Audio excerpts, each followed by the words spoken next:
Hello Commanders, welcome to the command table. My name is Matt, and I'm going to be taking you through battles 436 through 440 in the journey for Traplight's Battle Legion. Before we get into that, if you'd please be so kind as to like, subscribe, and if you want notifications when I drop new videos, be sure to hit that notification bell. Also, if you have any questions or comments, please feel free to leave those below. All right, battle 436. So here we have a couple of ancient trees, a couple of monster hunters and paladins, and two groups of eternal champions. So everything is pretty compact right up front here. So regular bomb bots seemed like a natural choice, especially since those eternal champions are very much a nuisance. So we could either do that, or you could put some mine shrooms up front, and you could put them right up front because you don't have to worry about the ancient trees entangling them. The bomb bots I've put further back in order to allow them these units to move forward. Oops, sorry, hold on. There we go. So to allow these units to move forward and the bomb bots to approach them without getting entangled. Then we've got our assassins to take care of the ancient trees. And we have our untamed beast in the back as a cleanup crew, just in case anything survives, with a druid attached to it. So should be pretty straightforward. Let's go ahead and let it run. Okay, trees going down. Everything else gets hit by those bomb bots. Untamed beast doesn't even get to hit anything. So probably don't even need those points in there. All right, 437. So here, what I've decided to do, since we have all these thorn guards and there's a couple of at least one frost wizard.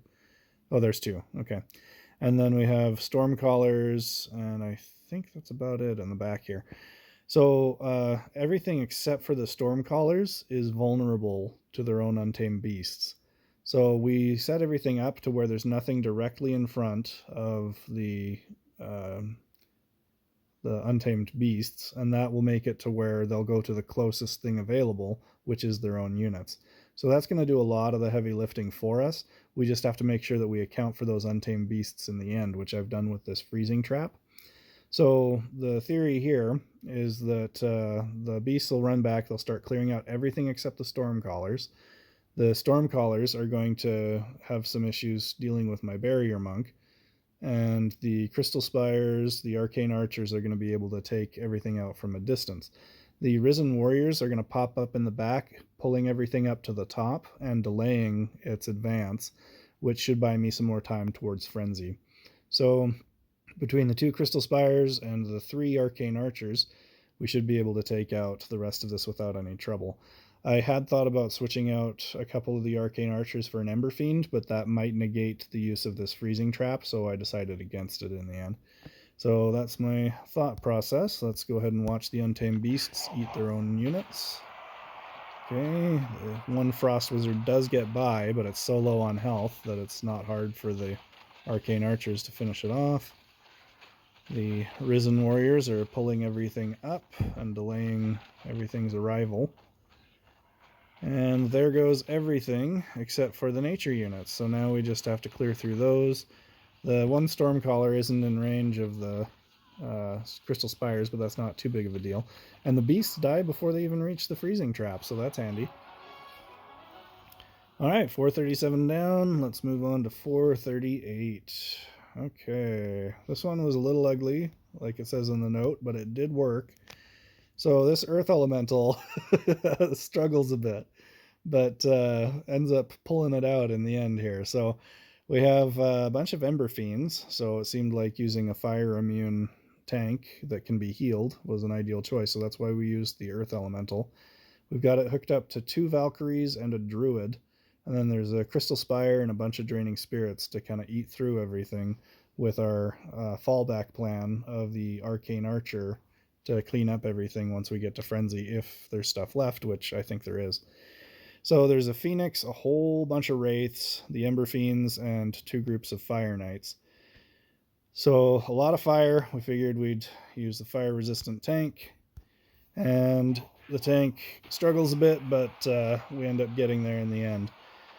The chaos units are all very resistant to the draining spirits because the draining spirits do reduce damage to them, but it's still able to burn through them with the 3 of them there. Now you'll notice that I'm down to the middle size of the earth elemental, but the 2 Valkyries are keeping it up for a long time. Once we hit frenzy, I think it's going to go down very quickly. Yeah, okay, there went the earth elemental, but the draining spirits were able to make it all the way to that last Ember Fiend, and now my contingency plan comes into effect with that arcane archer. So mostly you just have to buy the time and clear out most of the units, and that arcane archer will do the rest of the work for you. Okay, battle 439.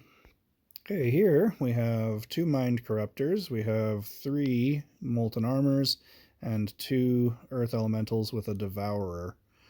So I might have made a couple of changes if I had a second shot at this, but we're going to use the Monster Hunter because the Mind Corruptors are going to be targeting that Monster Hunter and stand totally still. Like, they're not going to move at all unless that Monster Hunter is pushed back.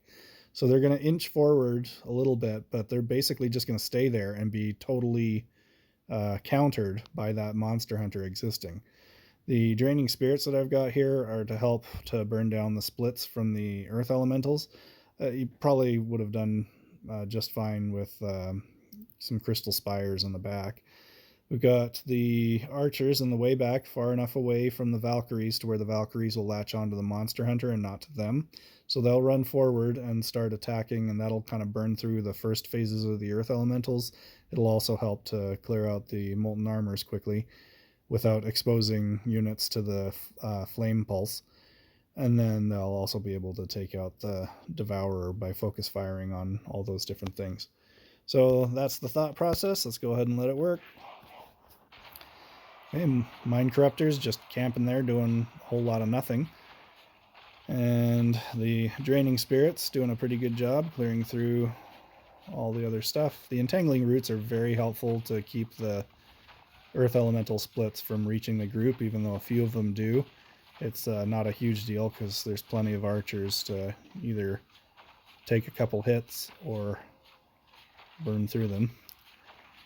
Okay, and Monster Hunter starts to struggle a bit. I think he ultimately goes down now that Frenzy pops, yep. But we're able to get everything dead before we have to worry too much about it.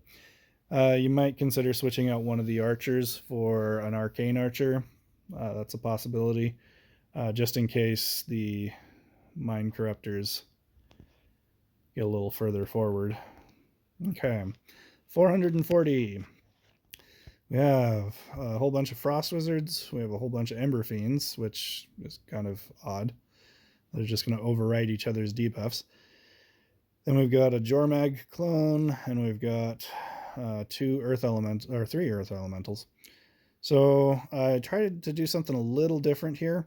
We're going to be using these Dire Wolves as a tank, and the main reason for that is because they are immune to the freeze, which you have both the Frost Wizards and the Pulse from Jormag. So what I'm hoping to accomplish with the Dire Wolves, I only really need one of them to stay alive. I like them because they have a medium level of health, and they don't do a knockback. So when the Earth Elementals split, they're not going to be like a brute, bashing stuff and sending it back into my healers and my Crystal Spires. So that's why I picked the Dire Wolves. The Risen Warriors are there mostly just to kind of clear out the Ember Fiend. Once we've cleared out all the Ember Fiends with the Assassins and the Risen Warriors, then the freeze is almost negligible. Crystal Spires are going to burn through the Earth Elemental spawns, and we've got a Stormcaller, which we haven't really utilized much. Very effective unit. So we're going to use that and some archers. The archers are to help get through those first forms, and the Stormcallers to reach all the Frost Wizards in the back.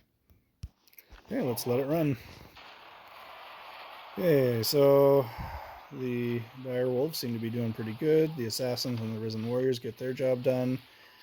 And the Stormcaller doesn't quite get the chains very well to that one frost wizard down at the bottom, but it's not a huge deal. I do ultimately lose that Stormcaller here in just a minute, but yeah, once this next Earth Elemental splits. There went the last frost wizard a couple seconds ago. And here's Frenzy, so now even though I've lost the Stormcaller, the Frenzy would be able to take care of everything else. And now it's going to get a little shaky. I apologize for the visuals. Nothing I can do about that. And there goes Jormag with all the archers. Okay, so that took us through battle 440. Thank you for watching. Again, please do like and subscribe. And check out thecommandtable.com. We've got a lot of stuff that we'll be putting up there over the course of the next few weeks. And hopefully you'll find that informative and entertaining. Thanks for watching. We'll have more for you soon.